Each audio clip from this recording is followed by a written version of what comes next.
Student, कैसे हैं आप सब। तो स्वागत है आप सबका फिर से हमारे यूट्यूब चैनल हिंदी क्लासेस पे। तो जैसा कि थंबनेल में देख, ये आपका क्लास 11th का बायोलॉजी का एमसीक्यू विथ क्या बोलेंगे सब्जेक्टिव एमसीक्यू और सब्जेक्टिव दोनों रहेगा। आंसर की वीडियो रहने वाला है, तो वीडियो को शुरू से लेकर अंत तक देखिएगा। ये 1 घंटा का आपको टाइम दिया जाता है इस एग्जाम में और टोटल 20 नंबर का आपका क्वेश्चन होता है। तो चलिए शुरू करते हैं सारे क्वेश्चन को। उससे पहले चैनल पर नहीं हुआ है तो चैनल को सब्सक्राइब कर लीजिए, बेल नोटिफिकेशन को ऑन कर दीजिए। हाँ, अगर आप हमारे व्हाट्सअप और टेलीग्राम चैनल से नहीं जुड़े हैं तो उस पर भी जुड़ना बिल्कुल मत भूलिए, क्योंकि डिस्क्रिप्शन में उसका लिंक दिया हुआ है। ठीक है, तो देखते हैं। पहले कुछ इंस्ट्रक्शन दिया हुआ है, सामान्य निर्देश, उसको पढ़ेंगे, जिसमें से 1 से जो कि हर ई में दिया रहता है 1 से 6 में वस्तुनिष्ठ प्रश्न रहेंगे ऑब्जेक्टिव टाइप। 7 से 10 जो रहेगा लघु उत्तरीय प्रश्न 2-2 मार्क्स का, और 11-12 जो रहेगा आपका 3-3 मार्क्स का 2 रहने वाला है 6 नंबर। ठीक है, तो टोटल ऐड करिएगा तो हो जाएगा आपका 20। तो ऑब्जेक्टिव से शुरू करेंगे। तो हम इंग्लिश को पढ़ेंगे, और जो बच्चा हिंदी से पढ़ता है वो हिंदी वाला क्वेश्चन बिल्कुल देख लीजिएगा, आपके लिए रखा हुआ है क्वेश्चन। ठीक है, क्या बोल रहा है, how many NADH molecules are produce when 4 molecules of phosphoglyceraldehyde are converted into 4 molecule of pyruvate. तो क्या होगा, जब बोल रहे क्या बोले फंस ग्लिसर एल्डिहाइड, जब क्या होता है 4 अणुओं को पायरुवेट के 4 अणुओं में क्या करता है परिवर्तित कर देता है, कन्वर्ट कर देता है। तो NADH कितना बनता है वो पूछ रहा है। ठीक है, NADH कितना मॉलिक्यूल बनता है, तो वो भी हो जाएगा 4 मॉलिक्यूल ही बनता है। ठीक है, तो ऑप्शन नंबर कौन सा हो जाएगा, बी। और ये वीडियो फिर से बना रहे हैं क्योंकि एक बार वीडियो आधा से ज़्यादा होके मतलब क्या बोलेंगे कट गया था वीडियो, क्योंकि हमारे मोबाइल में चार्ज नहीं हो रहा है, क्योंकि इतना वीडियो ही अपलोड कर रहे हैं, चार्ज देने का टाइम ही नहीं है। तो चलिए सेकंड क्वेश्चन की ओर देखते हैं।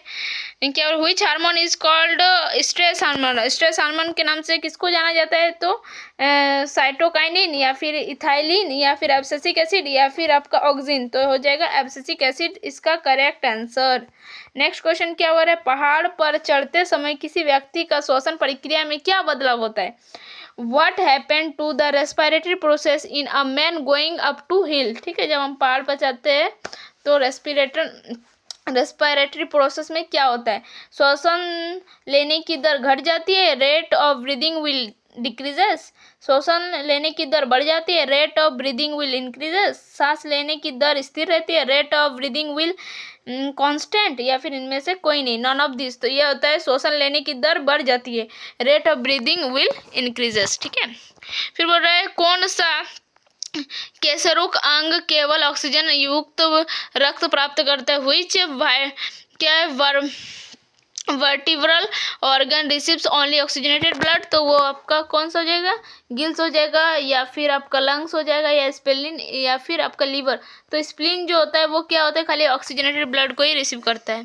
फिर बोल रहे हैं Krebs cycle is also called या ऑल्सो नोन एज, किस नाम से इसको जाना जाता है, तो इसको किस नाम से और जाना जाता है, ये हो जाएगा आपका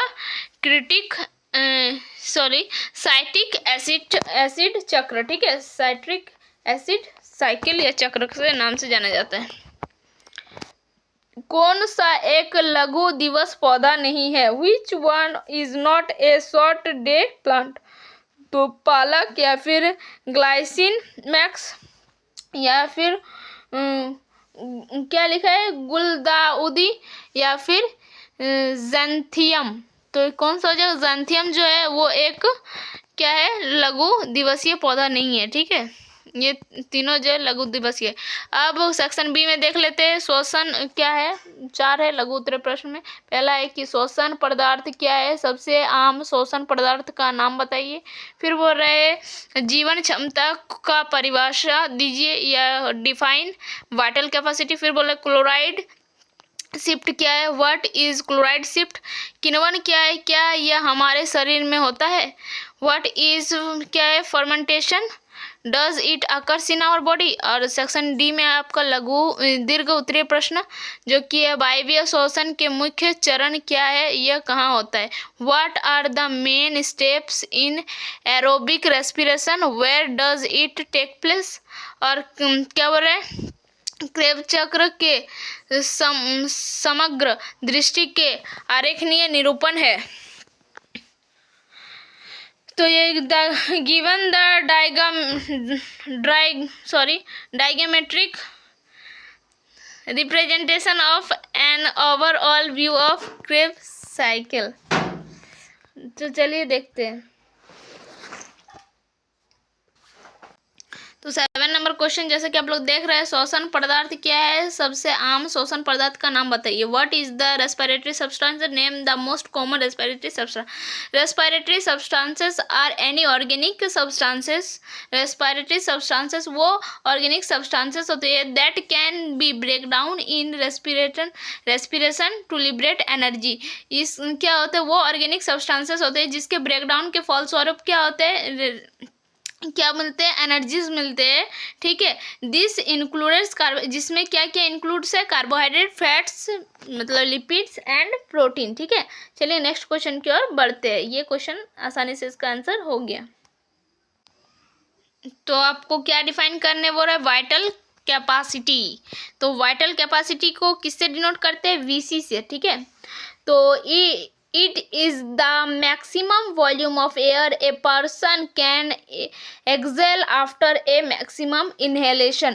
ये एक ऐसा एयर है, वॉल्यूम ऑफ एयर होता है जो क्या करता है, इनहेल करता है पर्सन जब वो क्या करता है, मैक्सिमम वाइटल कैपेसिटी एक ऐसा कैपेसिटी होता है एयर को एक्सेल करने का जब वो मैक्सिमम इनहेलेशन कर लेता है। ठीक है, उसके बाद होता है ये प्रोसेस। तो वाइटल कैपेसिटी जो होता है वो किसके बराबर होता है, आपका टाइडल वॉल्यूम के, मतलब वीसी जो होगा वो किसके बराबर होगा, tidal volume plus inspiratory reserve volume plus expiratory reserve volume.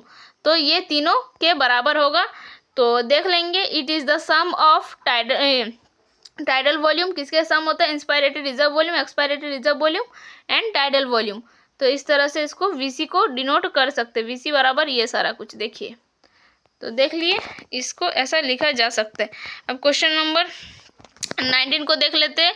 Chloride shift क्या है, what is chloride shift. Sorry, ये क्वेश्चन नंबर आपका कौन सा है, हाँ यही है 9 नंबर। चलिए देखते हैं। तो जैसे कि आप देख रहे हैं, क्लोराइड शिफ्ट का इस तरह से इसका आंसर दिया है, द क्लोराइड शिफ्ट। और इसको क्या कहते हैं, हैम्बर्ग शिफ्ट भी कहता है, Hamburg shift. The biochemical process that occurs in red blood cells at the systematic capillaries. ठीक है, it is the movement of chloride ions. फिर क्या बोलता है, into the red blood cell from the plasma to balance the negative charge. फिर क्या है, created when bicarbonates ion HCO3 minus move out of the red blood cell and into the plasma. This HCO3 minus is formed from carbohydrate CO2 during its transport from the tissue। तो इस तरह से इसका answer है। आप चाहे तो आप अपना भाषा में लिख सकते हैं कि क्लोराइड शिफ्ट क्या होता है। ठीक है, बस जनरली आपसे पूछा है, आप चाहे तो छोटा भी लिख सकते हैं, क्योंकि ये आपको उतना मार्क्स तो मिलने वाला है नहीं, रहने वाला है आपको इसमें 2 मार्क्स मिलेगा। तो आप जैसा चाहे वैसा लिख सकते हैं। ठीक है, चलिए चलते हैं। क्या बोल रहा है, किण्वन क्या है, क्या ये हमारे शरीर में होता है। What is fermentation, does it occur in our body. तो फर्मेंटेशन क्या होता है, it is anaerobic process होता है। ठीक है, without oxygen. Anaerobic process मतलब without oxygen. Metabolism process in which organic molecules usually carbohydrates like glucose and क्या है partially broken down to release energy. A common by product is called alcohol, या फिर इसको क्या lactic acid कहते हैं. Does it occur in our body? Yes. During strenuous क्या exercise when the oxygen supply to muscle cells in क्या insufficient for aerobic respiration. Lactic acid. क्या fermentation occurs in the muscle cells. Glucose is converted into lactic acid. तो ये जो fermentation process होता है ये कहाँ पर होता है? मसल्स में, जो क्या करता है ग्लूकोज को कन्वर्ट करता है लैक्टिक एसिड में. तो इस तरह से इसका आंसर है. और इसका आगे चलिए देखते हैं आंसर क्या है. तो इस तरह से फिर क्या लिखा है? ATP to sustain muscles contraction temporarily. ठीक है. तो इस तरह से इसका आंसर है. आप चाहे तो दे सकते हैं अपने भाषा में भी. अब लॉन्ग आंसर टाइप क्वेश्चन देखेंगे. तो चलिए देखते हैं. तो देखिए एरोबिक रेस्पिरेशन क्या है? The main step of aerobic respirations are glycolysis, the Krebs cycles and the electron transport chains. It take place in the cytoplasm and mitochondria of the cell. तो ये जो प्रोसेस होता है क्या क्या क्रेब्स कर्व साइकिल का और electron transport chain जो होता है ये कहाँ पर टेक्स प्लेस होता है? साइटोप्लाज्म और माइटोकॉन्ड्रिया सेल के माइटोकॉन्ड्रिया में. ठीक है. साइटोप्लाज्म और माइटोकॉन्ड्रिया में. फिर क्या हो रहा है? ग्लाइकोलाइसिस क्या होता है? This first step occurs in cytoplasm and break down glucose into pyruvate. तो ये ग्लाइकोलाइसिस जो होता है ये फर्स्ट क्या होता है? प्रोसेस होता है. ठीक है. जो क्या होता है जो क्या करते हैं ग्लूकोज को ब्रेक डाउन करता है साइटोप्लाज्म से, किसमें? पायरुवेट में. ठीक है. क्या बोले हम? Sorry. This first step occurs in cytoplasm. ये जो पहला स्टेप होता है ग्लाइकोलाइसिस ये साइटोप्लाज्म होता है और ब्रेकडाउन होता है इसमें ग्लूकोज का, और किसमें कन्वर्ट ये किसमें बदलता है? पायरुवेट में. ठीक है. फिर होता है क्रेब्स साइकिल. ठीक है. इसको क्या बोलते हैं? इसको और दूसरा नाम क्या जानते हैं? Citric acid cycle. This cycle take place in the mitochondria and uses the pyruvate to generate energy. क्या है? कैरियर्स.